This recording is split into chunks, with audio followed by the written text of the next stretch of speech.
Oh my God, I am so excited for today's episode. I am here with JC Cormack. She is the rebel storyteller at Cartwheels and Banana Pails. And I have to tell you, you have got to go listen to this podcast. I did it a couple of months ago, and my cheeks hurt, I think, for days after we laughed so much. JC helps online coaches and leaders with a fire in their belly and a rebel yell in their soul gain visibility and momentum by telling unforgettable stories. JC, thank you so much for being here. I have been so looking forward to this because I want to laugh today, and I think we're Oh going my gosh.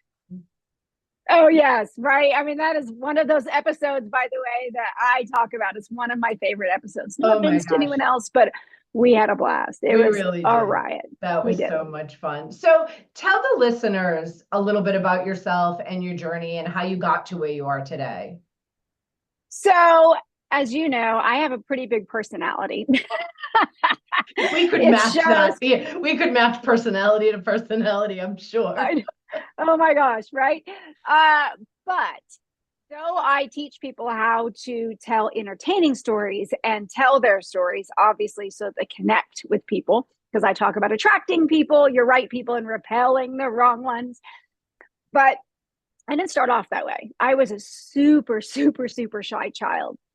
And I find that a little hard to believe. That's yeah, fascinating. All right, I yeah, love I literally was the little girl because I'm a Gen Xer. it. So Gen Xers probably maybe remember the story of the three Billy Goats graph, right? So kindergarten, not kindergarten, first grade. So I was six-ish. Yeah. And I was one of the three Billy Goats that had to do, say, three little words in our classroom play. It was not on a stage. It was just in our classroom with like, what, 20, 30 kids. We had a big class. And I couldn't say, let me pass. I couldn't say it. And I had a paper bag goat mask on my head. You know, this is the 70s. I couldn't do it. Terrified, literally petrified, frozen with fear. And I remember it. And I'm 53 now as we record this, and I was six-ish, right? Yeah. So very traumatizing. Couldn't do it. And unfortunately, it also kind of set the stage as the little girl that's scared. And I was bullied all the way through high school, all the way through school.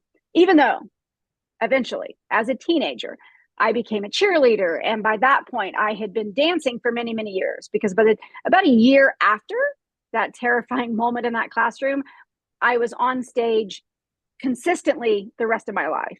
So, doing that and being consistently in front of people, we get out of our comfort zones. Well, I'm starting to get on the soapbox, but I won't do that. But when we do that, we grow our comfort zone, and then it just continues. And so by the time I was a teenager, I was cheering, which obviously puts you in front of people. And of course, I'd been competing with dance, and then also beginning to start assistant teaching with dance puts you in front of other people as well as parents. Oh my God, right? I've seen So, dance moms. It's some scary yes. stuff. Oh yeah, and like I said, I competed. I was in that dance world. Yeah. Oh boy. So by the time I was 19, I actually opened and started my dance studio. Technically at 18, but the official whatever was at 19. So I was very young, but I taught and had my own studio. I taught for 20 something years, and I had my own studio for like 16. So that is where I really was just constantly in front of people, became the really strong leader, and all of those aspects of me, because I was in my, I say comfort zone, but I constantly was growing it, right? So over the years, I've had numerous businesses. I have a varied background, but almost everything I've ever done has had a leadership edge to it. Has had me being in front of people speaking in some form or another. I've never been one to just kind of sit back and I've been in sales. I mean, you can do sales, you can do anything. So true. So, Yeah. a few years, about 10, a little over 10 years ago, I actually founded and built a company that focused on authors, and I coached authors as well as had an international book award contest. Resolved that due to a really fugly divorce a few years ago. So, yeah, then I just took time, but it doesn't, it's not, to me, it's not a hard leap to go, oh, well, now she's doing storytelling, because being on stage is always storytelling, Sure. one fashion or another. So tell us, how did cartwheels and banana peels come? I mean, that's a really unique name that you don't ever forget. Mm-hmm. This is a perfect podcast to share that on because I know you are very spiritually inclined. Yep. I can't take credit for that, cartwheels and banana peels. It was just, for no better phrase, I know it's kind of overused probably, but it was a divine download. It was, I am very in tune with those things that just come in. I'm not all the typical ones, clairvoyant and all that. I'm claircognizant. I just know things at times. Same. Makes it really challenging too, right?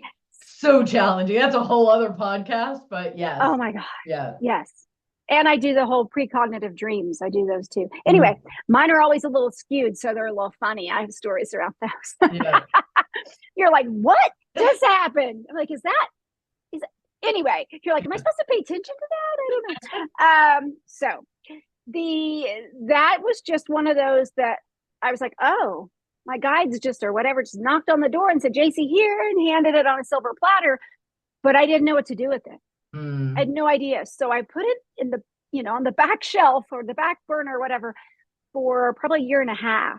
And then about January of this year, 2024, they were knocking at my door again, going, hello. And I said, oh, I got to do something. Pay attention.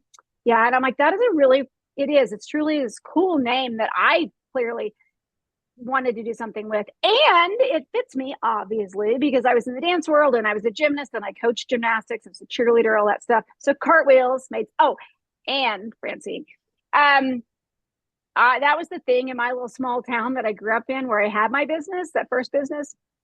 I was the one that got known for being able to teach just about anybody how to do a cartwheel. I love that. And then after that ugly divorce where I had ended one company, and said, that was my income. I'm in a new state, new city where I know no one other than my 10-year-old at the time child. I'm like, well, what am I going to do? And believe it or not, I actually ended up doing Instacart. Those in the United States probably know what it is, but it's grocery shopping and delivery service. I still do it. I did it like a couple days ago. I like to do it. I don't have to go to the gym if I do it often enough. But so there's banana peels. I love that. Effin' Fridays came similar. I had been wanting to do a podcast for over a year, but I just didn't know what it was going to be about. And one day I was walking and I decided, sometimes on my walk, I'll do a Facebook Live, and it happened to be a Friday. And I said, well, this is Effin' Fridays with Francine. And I went, oh, that's the podcast. And of course, I came home and wanted to drop everything else I was working on to make it happen. I was like, no, we've got to plan this out. But yeah, so I completely understand that. Yeah. And when I started to launch it, I was going to launch it on April Fool's Day, which I thought would be freaking hilarious because it's all about funny stories. Right. So I was going to launch it on April Fool's Day just for the hell of it. And then right before I started to do that, I went, oh, wait, brakes on, because I knew I wanted to do it different. I have podcasted since 2009. So nobody knew who Joe Rogan was even back then for the most part. But I didn't want to do the traditional, like most of us do, right? We only do one guest all the time. I wanted something different because I'm a rebel. So I wanted to do something completely outside the box. So I ended up, as you know, doing the virtual kitchen table, as I say, where it's a group of us ladies and we go around just like we're sitting at my kitchen table having a girlfriend chat and sharing some funny stories that may or may not be related to business. And then the guys hit me up and they're like, excuse me. Well, they didn't say it like that, but they're like, hey, JC, what about us? So I have had one episode with just a group of guys released, and then I will have some of those periodically because that, y'all, ladies, that's an interesting thing to go watch because they talk so different and it's so obvious how different they speak than we do. It's so true. I love that. So you talk about helping people tell their stories to the right people, right? Mm-hmm. What if they don't know who their right people are?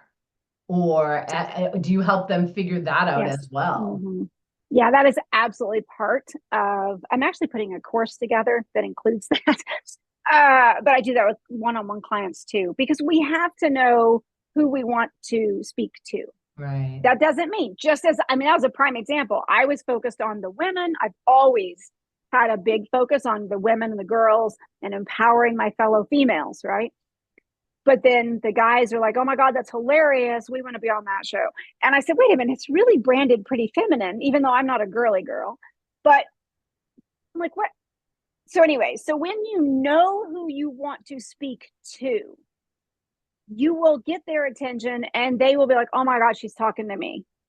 Or somebody else you're speaking to will be able to say, oh, you got to talk to Fran. I can see her in my head when you're talking. Yeah. That type of thing. And then the others that are just attracted to your energy, your vibration, what you're saying, they will still show up and they will be the right people, even if they're a little branch different over here, but they will connect with your energy and it will absolutely be the right people. When we bring in people, clients, or even followers or listeners that aren't the right people, so I've done some YouTube shorts, the short videos on YouTube. And I noticed after the first couple, they got a lot of views, but then I had a couple really, let's just say, inappropriate comments, like sexual comments even, just, I'm like, huh? Because I was talking about storytelling. But I was like, wait a minute, let me be a little bit more focused on how I use hashtags or whatever there to try to send it out better, help YouTube go. It needs to go to these people. And then I started to see those analytics start to shift so that it wasn't these, maybe it was Gen Zers or somebody that, or even younger millennials that just weren't my people. Right, right. So you don't want to attract those wrong people because it's a waste of everyone's time. And then sometimes when you're online, people get to hide behind their little name and say rude things. But your right people are going to shout your praises. They're going to sing your praises and tell their friends about it. I love it. I love it.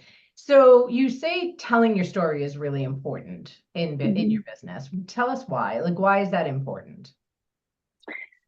Well, our brains are wired to process and to remember via story, period. That's just how our brains function, right? So when we think about it, stories have been around since the beginning of time, if we believe in time and space. Woo, we can go down the rabbit hole on that one. But anyway, so in our human lives, there is a thing called time that is chronological. Right. And so our gray hair shows that. So that is something that we always did before we had written words or etching them into stone, whatever. We had to tell stories to get people to understand, one, maybe how to go hunt for their food, or avoid that saber-toothed tiger or whatever, because it is a story. It's true. Think of even, what am I trying to say? Petroglyphs, right? The drawings on the rocks and so forth. Those are stories that we don't necessarily fully understand how to interpret these days, but they're stories. So when we tell our stories, we feel better because we're getting to be heard. And many of us have stories that we so need to be heard. They need to be heard, whatever, right? The story needs. Yeah. But what I do hear a lot, especially women, probably men too, but anyways, especially women, we don't think anybody wants to hear our story. I'm like, who wants to hear that? Who's going to listen to me? So oftentimes that is something we have to work on because, again, your people, there's people out there that need your stories. Even if it's Fran gassing up the car, go listen to Cartwheels and Banana Peels. Definitely go listen to that episode. It's funny. Because I share, I think I coach and teach through my stories, right? So my clients know that they're not alone.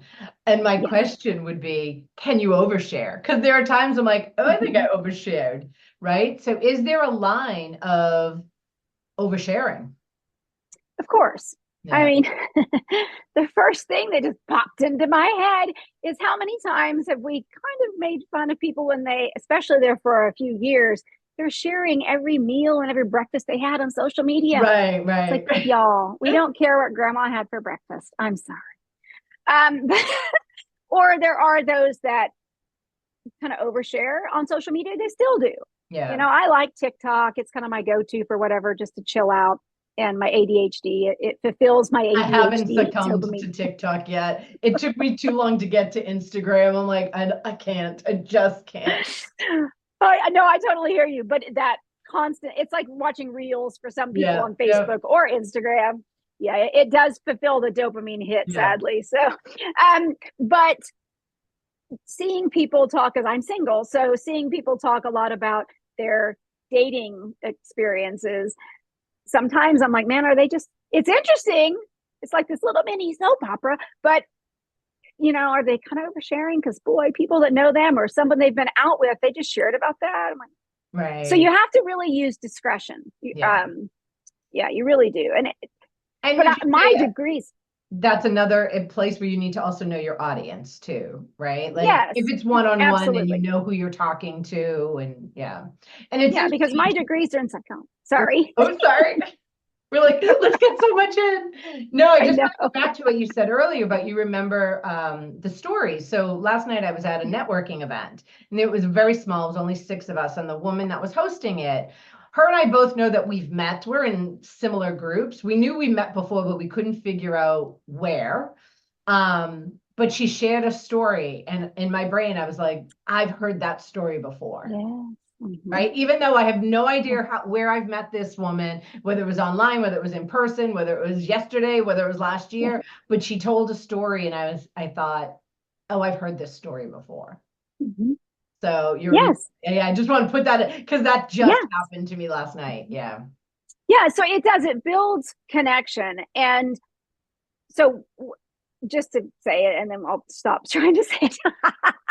But my degrees are in psychology. So I have done the short period of time in my life that I didn't work, or that I worked for someone versus just working for myself.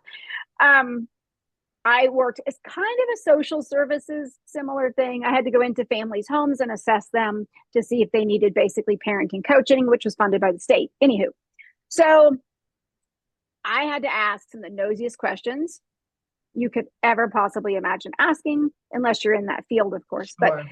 and then you're in on their turf, right? And you're sitting with a mom and a dad, and some of these people had been through the system. Let's just put it that way. So you're like, okay, got to keep everybody chill and happy because there's stuff that's happened, and yeah, some stories. But anyway, so I always shared. We're told as a counselor or a therapist or any of those types of fields, you really are supposed to not overshare. Don't self-disclose. But I'm a rebel, like I said, so I'm like, to hell with that. And so I would always share quite a bit, safety, you have to keep that in mind. But I shared a lot of things about me, and it made those people feel comfortable. And then they would tell me, I mean, More since than it's you not a even name, I can needed to probably, know. yeah, like when the guy says, oh, yeah, I just got out of prison after 12 years. And I'm like, oh, okay, cool. I said, well, what happened? Did you kill somebody? I mean, it Right. doesn't matter to me. Just tell me what happened. And that was how I had to do it. But that's actually a story, since I'm not disclosing their name, or I don't even know their names. Right. But so it's about making people comfortable as well. And so when you're talking about remembering people's stories, I have one that was on the show a few months ago and whatever, and hers stands out to me because she talks about meditating and waking up, and there's a bear next to her, so there's a whole very interesting story there. And it's funny, it's shocking.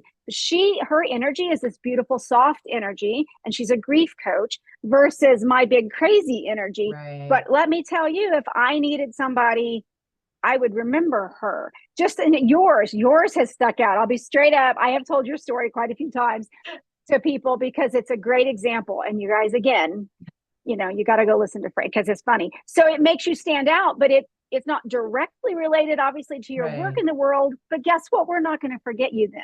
Right, right.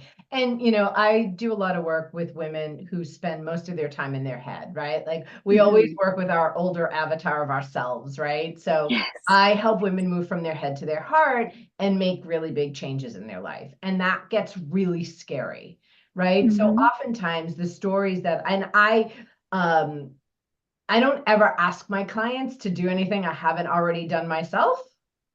Right. So Yep. sometimes I share the stories of how this scared the shit out of me and I did it anyways. And look where I'm at. So they go, oh, right. So that they Yes. know that there's there's possibility that they're going to be safe, right? I refer to myself as a control freak in recovery, right? So, and Yeah. most of the women I work with probably have some control freaks. So they need to know that there's a level of safety there. And because they're in Yes. their head so Mhm. much, they're not going to be able to process that. But then when they have the example of, oh, you were here and you did the, oh, okay. All right. Let me take that baby step. Let me go And I pump my think gas. too, when we talk about that, because you are so freaking right on. So often when we are out here doing this work, coaching and so forth, we are coaching those that we've been where they are Yeah. or something similar. So it is that older avatar of ourselves. I love that because it's totally true. So I want to make sure, and I know you're going to agree with me, but when you're telling your stories, because I went through that ugly divorce and psychological abuse and the gaslighting and some crazy shit, let me tell you. Yeah. And I was 16 years married to this Mhm. individual and I have a child with him. So you have to, I started, when I came out of that, I started to build a new company. I started to focus on those women that had, because it's crazy the number of women that are entrepreneurs that have been through psychological abuse Sure. and Yeah. gaslighting. It's, I was I used to be a flabbergasted how date and many of us have done. relationship coach and a professional matchmaker. So some of the story, that's a whole other thing. So I did that It for is. about 3 years. So yeah, I hear Yeah. you. Some of the stories you're just like, oh, okay. Yeah. Yes, and it's not always just the women going through it. Guys go through it too, Right. because there's a lot of Sure. crazy ladies too. I Yep. mean, we have Yep. to admit that. But if you have to be healed or pretty well healed to go back and share some of those stories though, because if you're still living in that space, if it's being Yeah. really really painful, then you're just constantly being you're kind of wallowing in that story. So you have to be cautious about that and make sure that you're healed enough to share those types of stories, You because know what? that's why I didn't work with those ladies, because at that time I wasn't You were healed from still it. one of them, right? Yeah. It's Yeah. interesting that you say that. I had this conversation with my coach last week because I think, the planets were doing some weird shit last week and Yeah. I didn't realize that I was that affected by, but I was just in a really funky place at the beginning of the week. And we were talking about it's really good to share that when, Mm-hmm. like, and how you come out of it. And I was like, but I can't share it from this place. Right. Right? If I'm in it, yeah, she's like, you don't have to give them details. And I was like, yeah, but being in it Mm-hmm. feels woe is me, victim me. Like that Mm-hmm. isn't the energy I want to put out, right? Because that Right. also isn't the client I want to attract, right? I want Right. to attract the Right. client that has those experiences, but like if I got on every time I was like, so today I'm having a really crappy day, right? Like Yeah. energetically, Yeah. right? Where am I Yeah. energetically? What am I Mm-hmm. attracting? If I'm at that low vibe, I'm attracting low vibe. So I would attract Yes. it up here and be like, you know what? Last week fucking sucked and I was miserable and this is Mhm. what I did as Yes. opposed to when I'm in it. So I 100% agree. Yeah.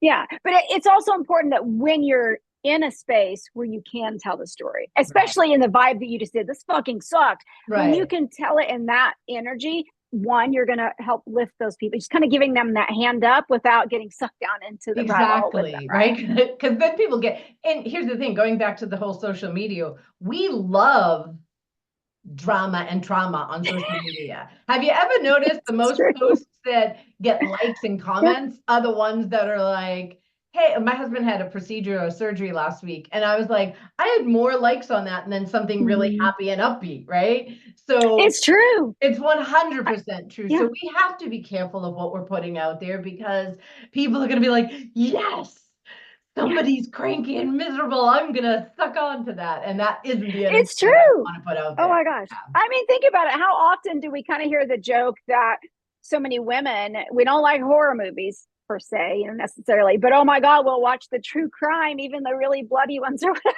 the really morbid. Or it's freaking true. A lot of us do Oh yeah, no, that. Oh my, I'm a like, little too crazy into like some of the reality. My husband at yeah. one point and I got sucked into these Lifetime movies. I think it was on Hulu. It was like Girl in the Box, Girl in the Shed, Girl in the Basement, and they were all based Oh, on true stories, but they had happy endings. Yes. right? But like by the last one, it got a little too dark for me, and I was like, we're done. I can't. I Yeah. can't. We're like, yep, they all have these good happy endings, but this was just a little too dark, and that was not Yeah. something I wanted to sit in for a while. Right. But yet we can't handle the I don't know, I can't think of a Right. whatever. Some horror movies, it depends on the level of them, right?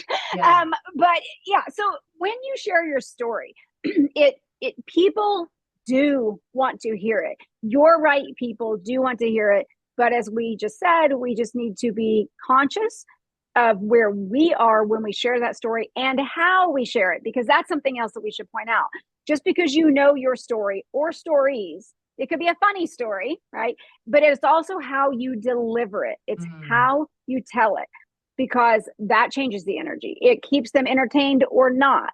And when I say share an entertaining story, it can be the heart wrencher, that gets you, the tear jerker, but it can also be the slapstick funny, right? So it makes it memorable if it has some level of quote unquote entertainment, because or captivating aspects that keep them listening, and it's something that they can't wait to go tell their mom, their sister, their husband, whatever, because they're like, you're not going to believe what this lady on such and such, she didn't know how to pump gas. I'm giving you a For hard those time of you today. listening for the gas reference, I didn't pump my own gas for about 30 years because of fear, because of ridiculous fear. Yeah. So go listen to Cartwheels and Banana Peels and whatever episode I was on, and you'll hear the whole story. I Yeah, actually and think I have a that's in blog. the title. There's a blog, I think, also on my website. You can go check it out on foreverchangecoaching.com. But yeah. And that's a great thing, because see, then you can share that and see how everybody listening, see how Fran just related that to fear. So you can have a funny story or perhaps even a slightly embarrassing story, but you can, and you may need a coach to help you do that, but you can relate that to, you can make it an analogy, you can relate it to your work or to your whatever. And that can help people. It just is an icebreaker. It helps build rapport with other people. Yeah. Now, I know you say that humorous stories or funny stories help create connections faster. What if somebody just, not everybody is funny, right? So how do you teach them, or how do you work with them to teach them how to have those stories that are going to create the connection if they're not funny? So I'm air quoting for those of you listening and not on YouTube. I'm air quoting funny, right? So I love this. Yeah. I love this question, because it's a very common question. People are like, I'm not funny. And I'm like, you probably fucking are. You just don't know.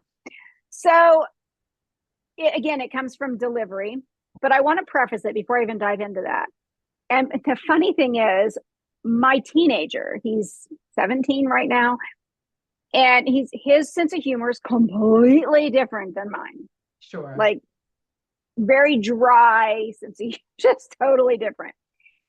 And I mean, we get 2 generations between us, right? Because it's Gen X, I'm Gen X, he's Gen Z. So my other boy's a millennial, so it's easier. But and he said, we were discussing it early on. I don't even think I had released any episodes of Cartwheels and Banana Peels back then. And something around that question was brought up. And he just looked at me and he was like, Mom. He was like, humor is subjective. And I was just like, 17 and he gets it. I'm like, oh, I love you, son. Not that I wouldn't otherwise, but to realize that even sometimes the younger ones, so when we're not as we've not had all these expectations, and we're not a little bit older and more life on us, where we have all these expectations of what society expects or culture or whatever, they can be, out of the mouths of babes in a sense, right?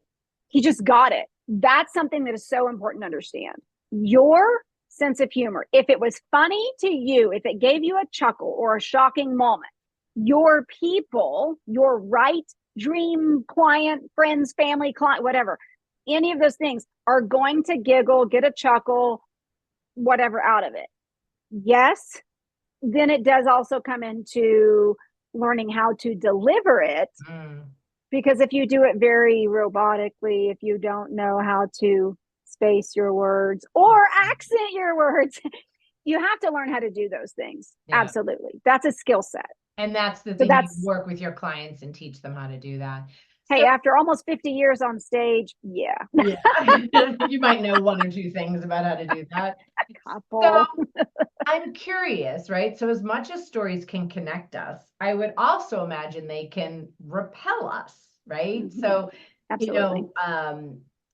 Oftentimes, in my work, I work with clients of it's never about the other person, it's about you. So there's always a reflection, right? So if I don't really like JC, it isn't about JC, it's about something in her that I'm seeing in that I see of myself and I'm rejecting, right? So I would imagine that also happens in stories, right? So like, oh, I can't believe she just shared that, or oh my God, that's horrible. Why would she tell anyone about that? So is that just not your people, or how do you play to that? Well, I mean, it's not necessarily always not your people, because again, it is possible that, yes, a story may have triggered something in you that just doesn't feel right, or it really just doesn't interest you. Like because I mentioned earlier talking with the guys, right? So if they told me a big fish story, I'd be like, okay. I mean, if they did it in a funny, humorous way, how it happened, flopping around in the boat, whatever, I don't know, then that might be different. But so that does come into the skill set and the art of storytelling and how you tell it.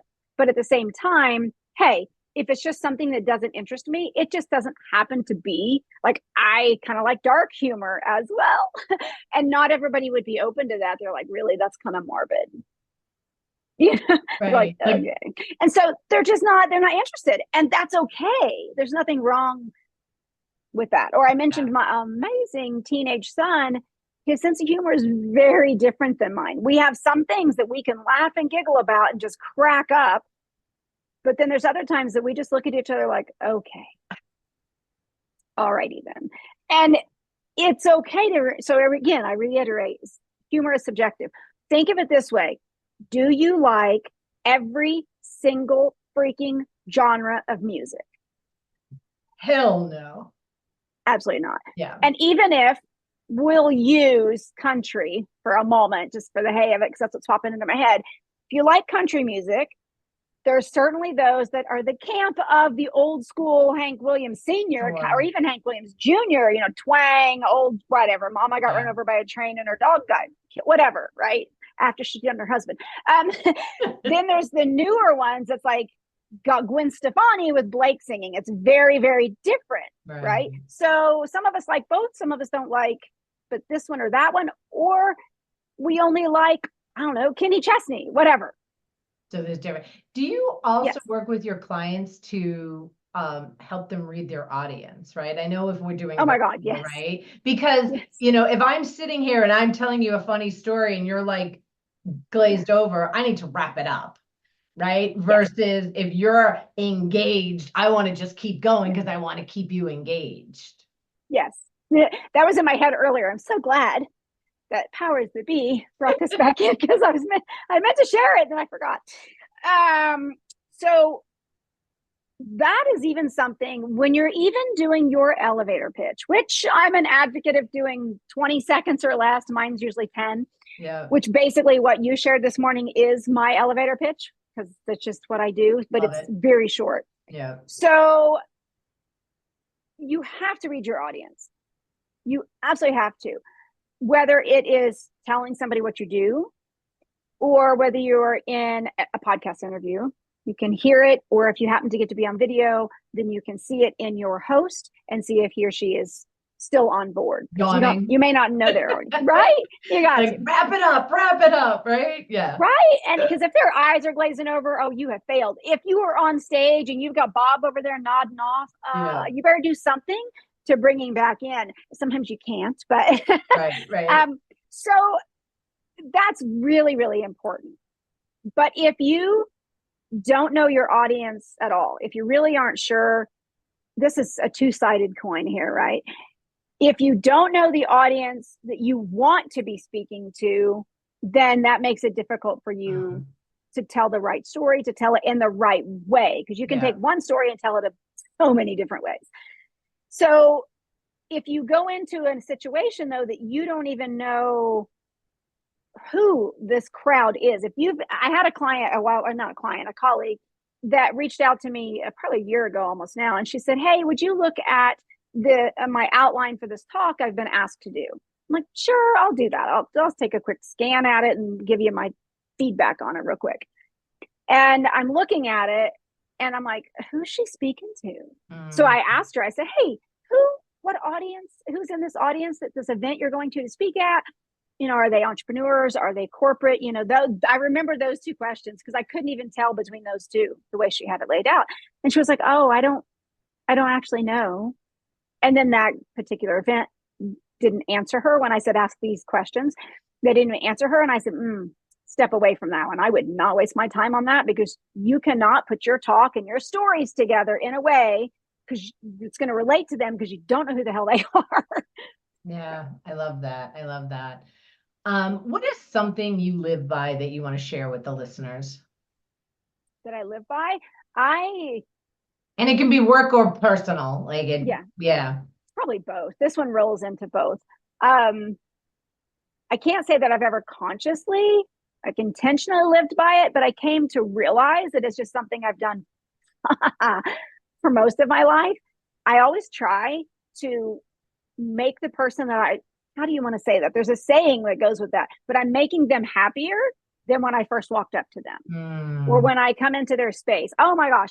So I actually just had, these are not my words, a guy friend of mine say to me this week, he texted me. I had bumped into him at the store and we're just friends, but he texted me and he said something or other, whatever. I don't know what he said. And I said, do you mean that I brighten your day?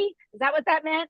And he was like, yes, of course. He goes, you brighten everybody's day. And I'm like, aw, because that's just kind of, I let my big ass crazy personality shine. Right. I'm brave enough to just be who I am to people I don't even know, because over the years I've come to figure out that it makes people laugh, chuckle, shake their head, whatever, but it kind of can raise their vibrations. Going back to how we started this conversation, you know, where you couldn't even say the 3 words, I think it was 3 words, yes, in the plastic, let me pass, bag, right? So how did you get from there to here? And I know it's probably a longer story, but like, how did you realize I don't want this? I mean, was it just being on stage and dancing and sharing, or was there something? No, it was the fire in my belly. And that is why I reach out and really focus on those that are trying. They have a mission. They you know, like I said, that rebel yell in their soul.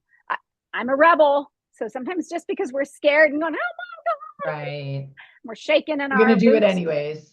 We do it anyways. Yeah. So that doesn't mean that we don't need support and so forth. So I had been studying dance and gymnastics a little bit from when I was little. I started originally when I was 3, but even after that moment of absolute terror, because that's what it was complete and utter terror, I still felt compelled to perform.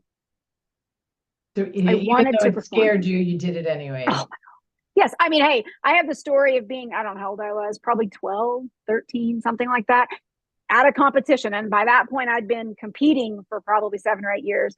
And I did a pom-pom routine and I can still remember it. So we're talking 40 years later, that you could hear my pom-poms shaking before the music ever started. And this was a solo routine. I was that scared. My whole body was shaking.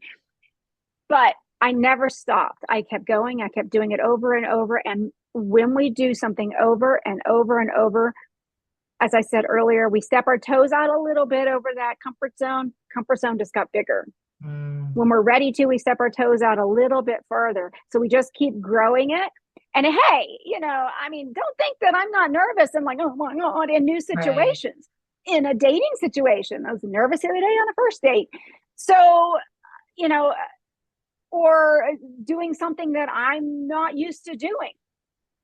Well, I would almost say if you're not nervous, you're not invested in it either. Yes, right? Like anything you're doing for the first time, you're either probably a little sociopathic or right. Like there is going to be some nerves, right? Or you're just not invested. You don't care enough. Right? Yes. Like I think nerves when you're, you know, when you talk about dating, right? Well, I hope it goes well. I hope I don't, you know, all the things. Yeah. right? So how can people work with you, JC? So I am still, as of the summer of 2024 here, I don't often do one-on-one coaching, but Okay. right now I'm still making that available. I'm in the process of restructuring and focusing more on the passive income, y'all, so that it's courses, but those different courses and different pieces are going to be coming out. Because, I love to work with people, but I want to reach so many people. And those of us in the coaching world know that you can reach a hell of a lot more people when you do it in a different fashion. So, Cartwheels and Banana Peels is absolutely the way to find me. You can get on the podcast that way. That's totally the best way. So, to just get into my world. Okay. And then, of course, I you're know, gonna, Fran, you'll that's the share. offer that you're letting people, is that they can be on the Yes. podcast, and we'll put all that in the podcast in the show notes. So Yep. that's Because awesome. it's a lot of fun. So if there happens to be a guy listening to this, reach out to me. Or I've had ladies offer up their husbands for the show. I And love so I'm it. like, I have a special calendar when I do that, because it's just for the guys, because Yeah. otherwise it's always the ladies. But yes, so that's the best way. You can listen to the podcast, you can get on the show, those types of things. And then of course, I know you'll put my social media stuff in, but Yeah. if you are like, hey, wait a minute, I really am curious, I want to work with you. You want your elevator pitch down, or you want to work on those stories so that you have good stories to even be, I call them signature interview topics. Like, what about I share in an interview as a guest? So yeah, you can just hit me up Okay. at the DM even, and we can go from there. And just for clarity, do you work with anyone in any industry? Are you specific to an industry? Who do you typically work with? It's really coaches Okay. that That was truly my have a impression, but mission. I wanted to get Right. clarity on that. Okay. Yeah, it's really coaches that they're on that mission. They're Yeah. on that mission to make a powerful, powerful change. And hey, when we're in the coaching world, we also know you got to be willing to invest and able to invest in yourself. I don't charge those 5-figure numbers because I don't believe in those.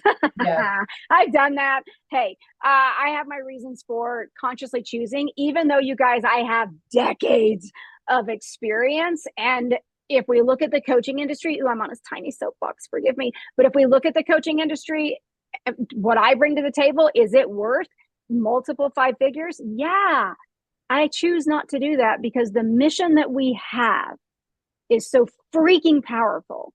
And I don't want to see women in particular held back and not able to bring their amazingness to the people that need them because they can't afford to drop 10 or 20 grand on a coach. So off soapbox. I think that is a beautiful place to stop. I love that. Thank you so much, JC, for being here today. This has been such a fun conversation. As those of you who have listened, I end every podcast with pulling some oracle cards. And the deck we're pulling from today are the Ancient Stone Oracles. Ooh. So you get to choose first. We have left. Ooh, what just happened to my camera? Left, right, and center. Left, right, and center. So you get to choose Center. first. Center. All right. Center. Boundary stones, negotiations, contracts, and communication. I love the fact that you pulled the communication card and we're talking about stories, right? How I can't tell you how often these cards end up, because I don't look at them beforehand, and they end up being such a beautiful representation of the conversation that we have. So let's see. All right. So that was the center. And this, I just have to say, that was not even me. That was, we go back to how Cartwheels Males, Yeah. Claire Cognizant. It was like they were yelling in my head, center. I didn't even almost hear the other two. Center. I love that. So left is slow and steady, foundations and patience. And again, I think what we're talking about too is slow and steady, right? Creating the story. And that doesn't necessarily, and that is building the foundation, right? And the right card is energy, shield, protection, and inner strength. This is a fairly new deck. It's a beautiful deck. Thank you. All right. Well, thank you for joining me today on today's journey towards a more enlightened and fulfilling life. I really hope that today's episode has inspired you to embrace your inner wisdom and navigate your path with a renewed sense of purpose. Remember, transformation begins from within. Take a moment each day to connect with your higher self and trust that the universe is guiding you towards your highest good. If you found value in this podcast, please subscribe, leave a review, and share this podcast with those who might benefit from our message. Your support helps us reach more souls on their spiritual journey. Stay connected with our community on social media. All the links will be in the show notes. Visit my website at foreverchangecoaching.com for more resources, upcoming events, and more ways to stay inspired. You can also receive a resource to check out if you are ready for your big ass up level and get some journal prompts by going to my website. Until next time, continue to shine your light and walk in peace and love. I am Francine Tirrell, and this has been Effin' Fridays with Francine. Thank you so much, JC. It's been awesome. Thank you.